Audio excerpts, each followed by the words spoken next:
He dogo. Obede. Ne misikere ne faga bi. Sowere masa kuma ta biye ma. Ebi ni to godi.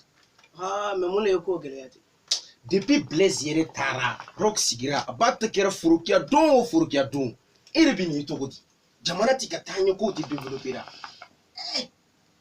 Mais mun fo o b'a fɔ Blaise ko a kana tugu.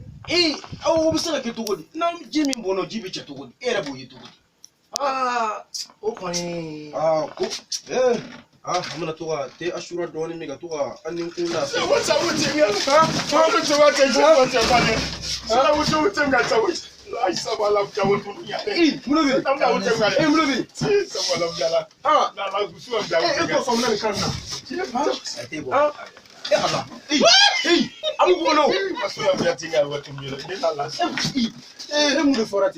Sanji ko sabu abjala quoi.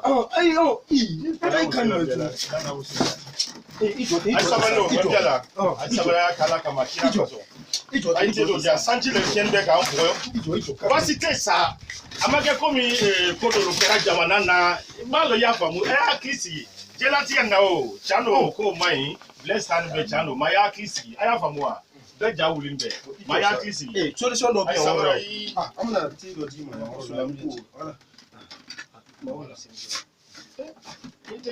Ni ashura de yake. Ti asura, wala asura biare. Samle ya nya ka kome. Masula utula mwe. Ashura. Ibi mo ko. Wallahi. Abala kan cha. Ashura. Hala ashura de do. Ashura de ambi de miyawo.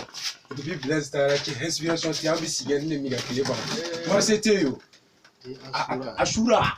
Malam usulam bialang ngesinge. Alaka baraka te asura la. Ale ni mo mi te asura ke jenda nana. Ka baraka do ale la. Ka do abala ka do afala. Ka ke nena bi go maola. Ka ke jamana deun. O si ka baroke. Ka nyina president Bassirou biala ka koko. Jamana ko ka nyina ko segan ko. Ambam su ka segan ko afa cho ka segan ko. Vraiment te asura. Malakula sulu bakum jala salango som biala ngazegi. Salango biala.